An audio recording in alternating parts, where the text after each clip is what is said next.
if there's any lineup injury concerns headed into this one. I know Anthony was on the injury report as questionable with the shoulder. Yeah, everybody's good to go. Okay, now we're going to go to Mike. Hey, Frank. Sorry about that. Just Frank, with all the focus on Steph, just wondered the importance of Draymond defensively and kind of like your big men, especially paying attention to Steph, but still need to focus on what he does as a playmaker. Yeah, well, on both sides of the ball, Draymond is a huge part of what they do. Very, very disruptive defensively, guarding any position. And, obviously his ability to play make, at the power forward position or small ball center position drives their engine. Obviously we have to pay him a great deal of respect. Frank, just what degree of LeBron's knowledge of Steph and Draymond from the previous battles, how much does that come into play for you as a team, and how much kind of carries over from the traditional Warriors way of playing?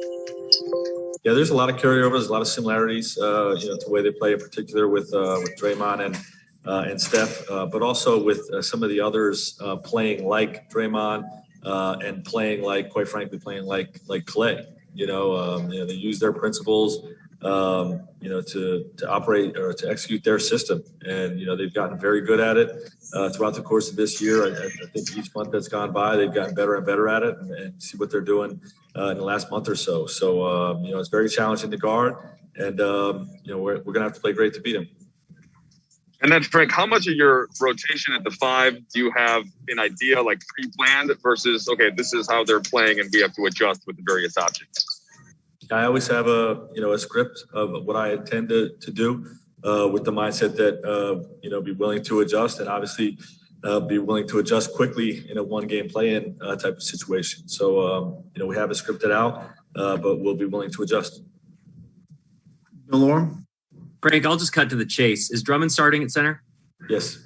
And then the other question being, how close to full strength do you think LeBron is at this point after everything? Yeah, it's a tough question. I would say he's not full strength, but he's getting there.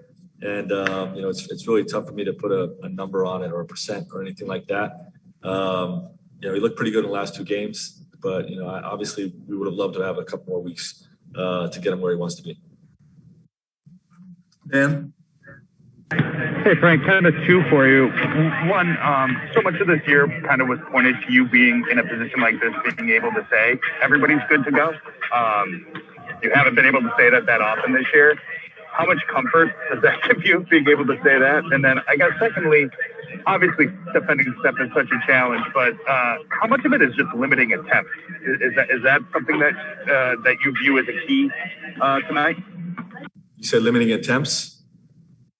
Yes, limiting attempts.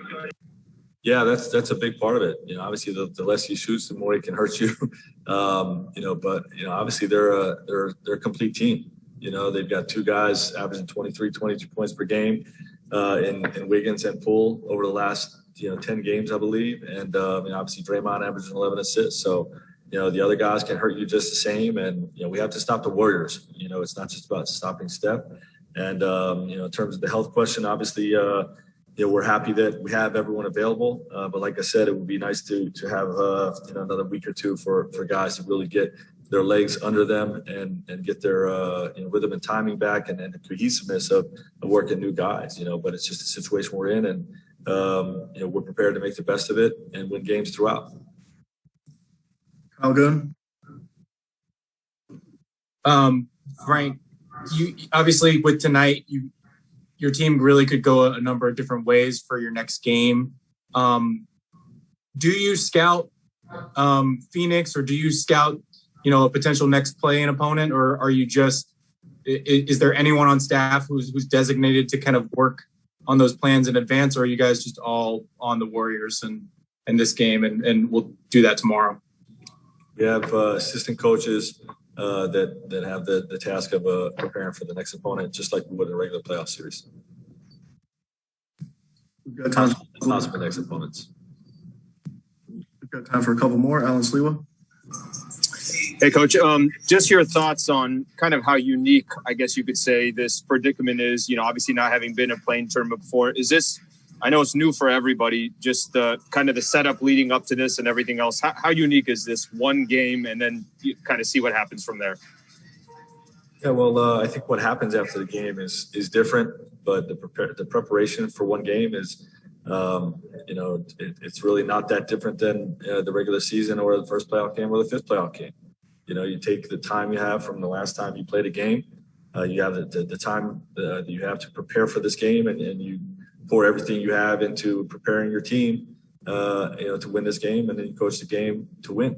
And that part of it is not that different. It's what happens with the result that becomes different afterwards. Last question, Mark Medina. Hey, Frank, good to see you. What's jumped out to you on what LeBron's mindset is like in high-stakes games, both when you've coached him and coached against him? Well, I think I'd say the biggest thing is obviously the attention to detail, but the attention to detail that he commands of the whole group, and not just what he's doing, but he's seeing every little thing that we're doing as a coaching staff with game plans, and then as we're implementing the game plan, just talking to his teammates and making sure everybody understands all the details of what we're trying to do. That's a sign of a great leader when you're not just performing at a high level, but you're getting others to perform at a high level, and that's what stands out. In terms of what we saw in the playoffs last year and the last couple of days. We're good there, Frank. Thank you. Yeah, thanks.